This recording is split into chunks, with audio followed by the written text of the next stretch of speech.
බොරුවක් කියනකොට අපි බොරුවේ විපාක දන්නවා නම් අපිට ගැහුවක් බොරු කියන්න හිතෙන්නේ නැහැ. මොකද මම මේ බොරු කියන කාරණාව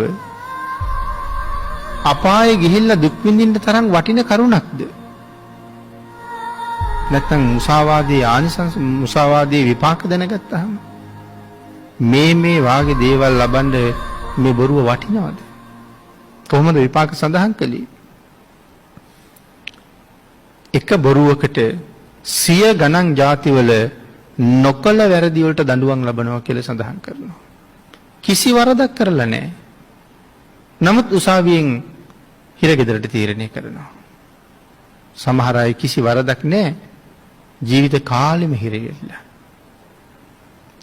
ඒ නිසා නිന്ദා අපකීර්ති වලට භාජනය වෙලා. නමුත් මෙතන සඳහන් කරනවා ඇයි එහෙම වෙන්නේ?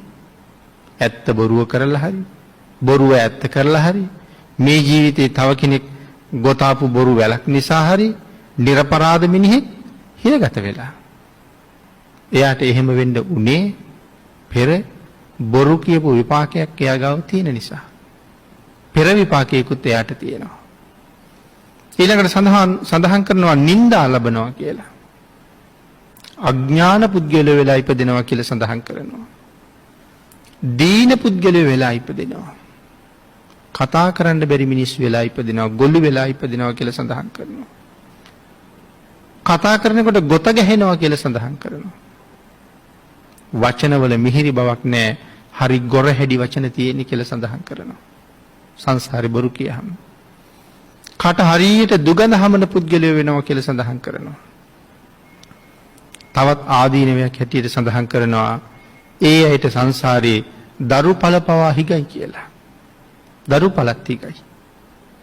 ලැබෙනවා නම් ගෑනු දරුවම ලැබෙනවා. ඊළඟට ඒගොල්ලොත් මව්පියන්ට හරියට අකීකරු වෙනවා. මේ වාගේ විපාක තියෙනවා නම් මේ සඳහන් කළේ නිරේ ගිහිල්ලා විඳින විපාක නෙමෙයි. නැවත වතාවක් මනුස්ස ලෝකේ වාගේ තැන්වල ඉපදිනහම ලැබෙන විපාක. නිරේ විපාකය අපි සඳහන් කළේ නෑ මෙතන. එතකොට එක බොරුවක් කියලා මේ වාගේ හුඟක් දේවල් අහිමි කරගන්නවද? එහෙම නැත්නම් සංසාරේ මෙවන් දුක් වලට භාජනය නොවෙන්න මේ ජීවිතේ ඇත්ත කියලා ගුටි කනවද?